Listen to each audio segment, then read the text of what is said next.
I've done it. I did it 1 year when I was at Arkansas, but it's definitely new. I don't know. I think it's the me taking a stand against the portal, spring practice, everything in my own way.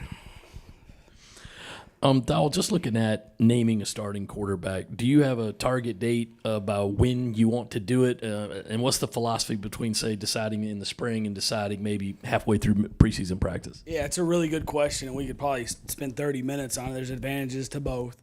We've had 13 practices, so guys have had good days, bad days, continual growth. You're going to have that. The advantage of doing it is if you did it early, well, then everyone knows who it is.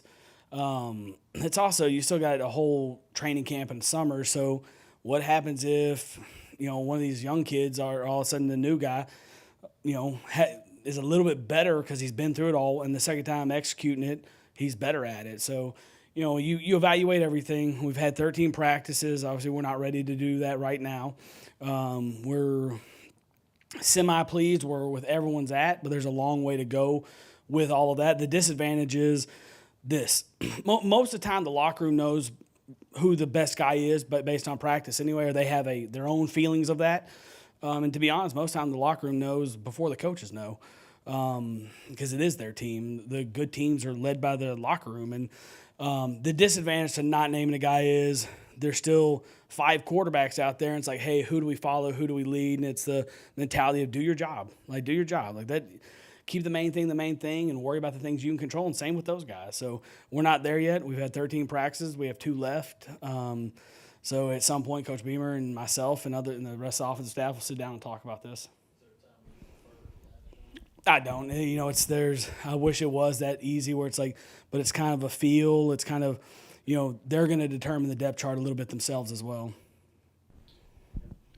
How do you manage spring practice and the portal when you're trying to add some pieces for the fall? Yesterday was hard because think about this: you come in and you've got you got to correct the tape from the day before with your own players, and your phone's dinging every 10 seconds from a GA saying this guy got in, this guy got in. Then you got to check and make sure that guy got in, and then you got Pro Football Focus, so you're putting their names in there and you're watching their tape, and it's a constant grind till 1 a.m. last night of trying to get guys evaluated because for me, this is my 3rd year in college football, so I don't have this huge resume of players that are in the portal, and so everything's brand new to me. So I'm sitting there, our GAs and analysts are sitting there saying, hey, so-and-so, because they're scrolling Twitter and they're doing all that stuff, and you got to check and make sure their name got in, and you're trying to do everything the right way as well, and you're evaluating 30 kids yesterday off Pro Football Focus tape and watching it, and then if you like them, you got to go back and watch a game because if you just go off the highlight, it's like a movie trailer. Like sometimes the movie trailer is a lot better than the movie. You would go and you're like, I just waste all my money.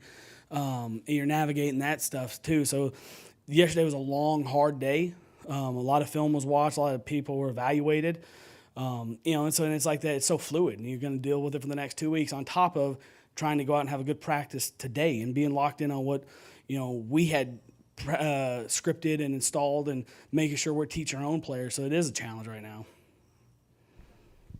Dowell, I'm sure there'll be some things on Saturday that you guys do from an offensive standpoint, but I'm sure there's going to be some other things that you guys don't want to show simply because the game's on TV. I bring that up because when you evaluate what guys are doing in this spring game, how much of it is just simply, execution, and then how do you kind of factor that into what you guys are going to ultimately try to do this fall? Yeah, it'll be vanilla ice cream, I promise that.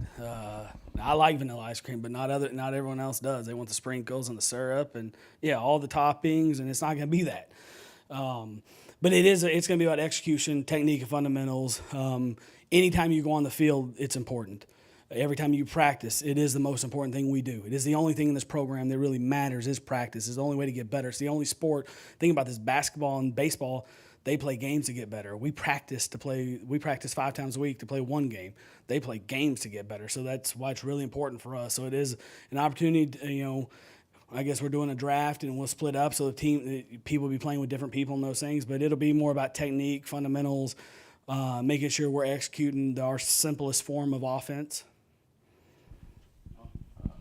Got a couple for you. One, Shane said Tuesday that you were probably going to call plays for both teams that hadn't decided yet. Is that going to be happening?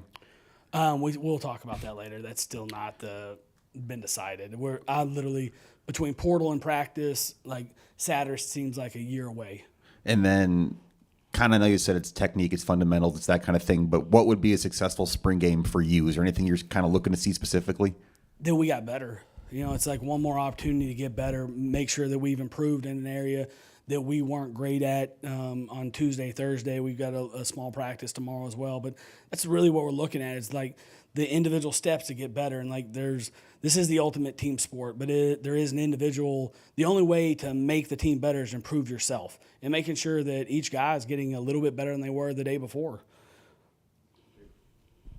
Dowell, last spring, I guess there might have been some questions, concerns about the running back position just because there weren't a lot of known guys. Yeah. This year, you got some known guys, but Rocket's not playing in the entire spring. So how did this spring and last spring kind of compare for you from the running game standpoint? Last year was hard for me because I didn't know anyone when I got here. I mean, we played the South Carolina. They came to Fayetteville one day and we played, but I knew I knew who Spencer Leggett was. At this time last year, no one knew who Xavier Leggett was. So Oscar, obviously being from Arkansas, I had a little bit of familiarity with him because he's from Little Rock, and and obviously being with Rocket for 2 years and knowing what type player he is, we all know what he's put on tape that way. So there's still some things of like young guys developing as well, and making sure like Juju being hurt creates opportunity for other people to make sure they get a little bit more rep. And Jawarn is a very new player and is a very raw, talented guy that we have to continue to get better every day. And every day he does something, that's a new experience for him. And he's with Juju down, Rocky down, and both guys have played. And that's like it's almost an NFL mentality. Like when we had Darren and Felix at Arkansas and Peyton Hills, like Coach Nutt had those guys in green jerseys. They didn't practice. Like Darren and Felix never got touched. Darren McFadden and Felix Jones, they were in green jerseys and bubble wrap over there. And that's kind of where Rocket and Juju are right now. But now that DJ Braswell, Jawarn Howe, Oscar, like it's an unbelievable opportunity for you to get more reps. And we got 2 walk-ons with Nate and Larry getting reps that, normally they're getting the very minimal reps, and they're actually getting a chance to prove themselves and get better. So there is some advantages to those guys not going, because we do know those guys. And those 2 guys need to protect their bodies. Have played a lot of football as well, but they have resumes, so we know.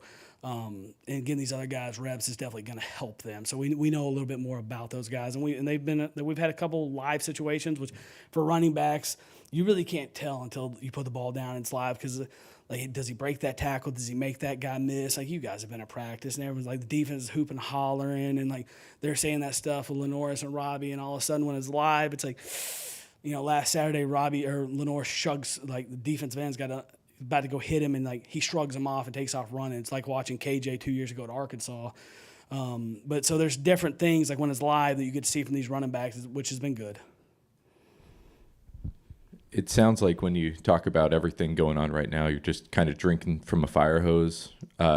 Last year, going through the spring portal process with spring ball, was there anything you learned about just a process or logistics that you've taken to this year? And I'm guessing, is there something, after 1 or 2 days that you're like, okay, we need to do this to make sure our process is more efficient so I can, actually evaluate more people?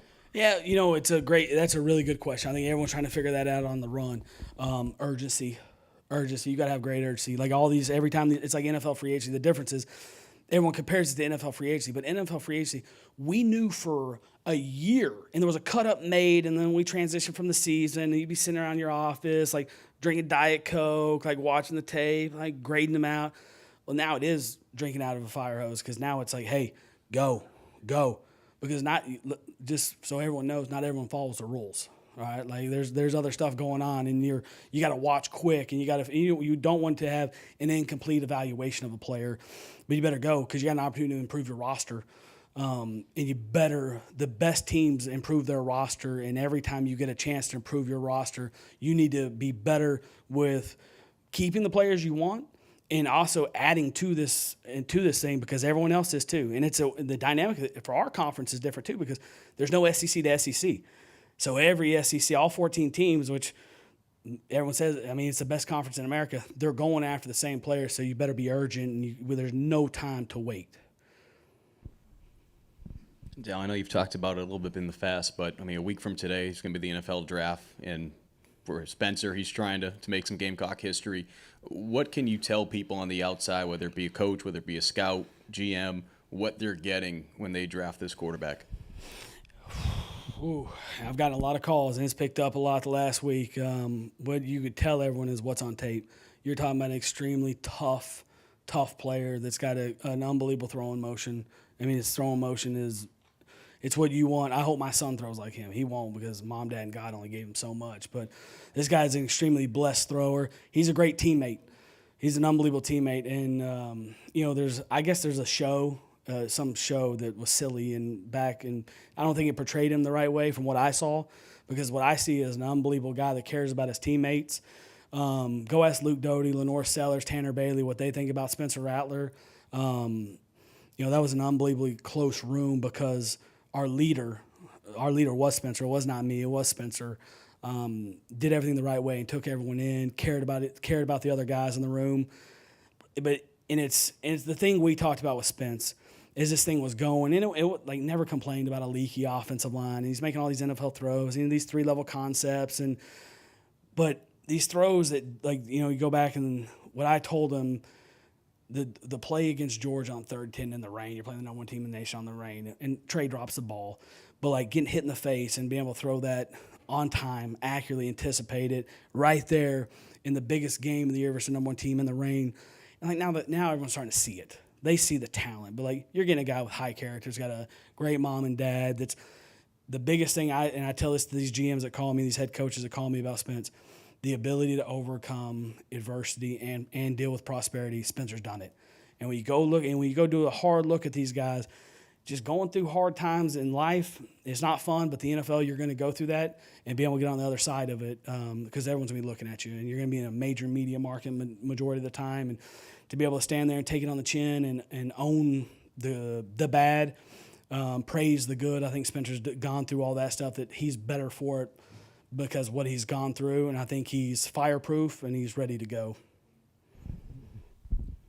These 13 practices for Lenore's, how would you sum them up? It's a lot of fun to coach him, because he's so positive. He doesn't have bad days. I tell him he's a robot all the time, but it's also one of his best characteristics. He's very consistent.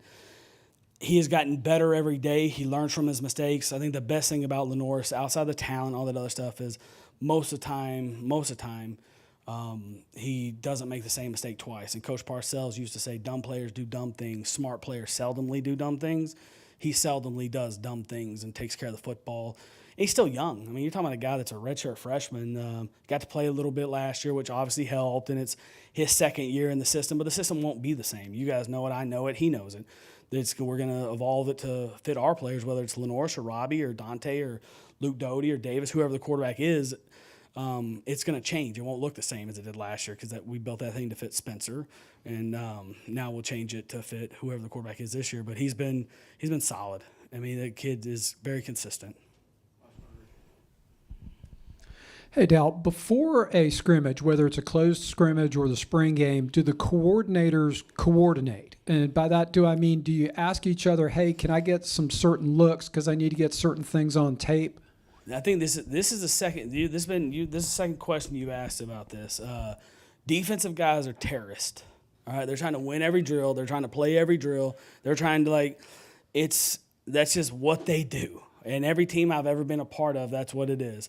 And there's a saying, execution does not fuel, or emotion does not fuel execution. So the games are so different. Like, defensive guys want to make a play, and it's like the whistle's blowing. It's not, and it's like they're going crazy on the sideline. They're like a women's softball team over there, like chanting and stuff. And I mean, that's where their enthusiasm comes from. And offense comes back to, it takes 11 guys to gain 4 yards on a run. It takes one prick on defense to make a tackle, or a TFL, and they jump a gap. It's like, he should be in the C gap. Well, he wasn't. He's in the B gap. Like, we got to fix it. But there are rules of engagement that you do play with in these type games, and you start drafting teams, and like the chemistry on the offense sometimes. Defense, this is what used to be frustrating about the NFL.